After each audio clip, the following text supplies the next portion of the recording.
Have you ever met a celebrity but acted like you didn't know them? I was working the night shift as a nurse in the pediatric oncology ward in Los Angeles when it happened. Nights there were always heavy, but that one had been especially brutal. Earlier we'd lost Nia, a 7-year-old who had been fighting leukemia for 3 long years. Holding her parents as they collapsed in grief drained every ounce of strength I had left. Around 2 a.m., as I made my rounds, I noticed someone sitting quietly in the family waiting area. Visitors at that hour were rare unless something critical had happened. As I got closer, my breath caught. Sitting there in jeans and a plain black jacket was Johnny Depp. I recognized him instantly, but I also knew that in a hospital, especially at that hour, people deserved privacy more than anything. So I put on my professional voice. "Can I help you, sir?" He looked up, eyes tired, his face soft with worry. "I'm here to see a boy named Tommy. He wrote me a letter months ago, but it only reached me yesterday. I flew out right away. I didn't realize how late it was." My heart twisted. Tommy was one of my bravest patients, only 9, battling aggressive chemotherapy. His room was plastered with Pirates of the Caribbean posters. He talked about Captain Jack Sparrow more than anything else in the world. "Visiting hours are over," I said carefully, though my voice softened. Johnny nodded, almost defeated. "I can come back tomorrow." But I saw the flicker of fear in his eyes, the same fear I carried for all my patients. What if tomorrow never came?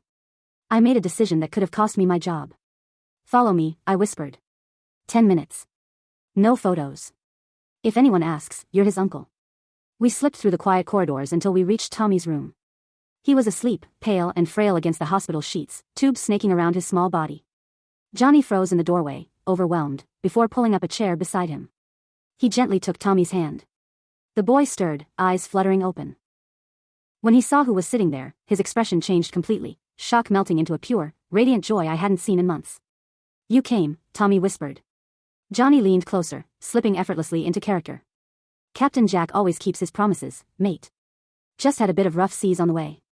I stepped outside to stand guard, watching through the window. What was supposed to be 10 minutes stretched into an hour. I saw Johnny pull treasures from his bag, a compass, a signed bandana, even a tiny replica of Jack Sparrow's sword. Tommy's weak laughter echoed faintly through the glass, a sound I thought I might never hear again. When it was finally time to end the visit, Johnny thanked me quietly. You have no idea what this meant to him. I met his eyes and said, "Actually, I think I do." 3 days later, Johnny returned, this time during visiting hours, this time in full Captain Jack Sparrow costume. He brought several cast members with him. Together, they transformed our oncology ward into a pirate adventure. For one unforgettable day, every child became part of his crew, fighting monsters bigger than the Kraken. What no one knew was that the morning after Johnny's first visit, Tommy had taken a dangerous turn. His parents had been warned he might not survive the week. But something shifted after that night. He grew stronger. His body began to respond to treatment in ways the doctors called remarkable.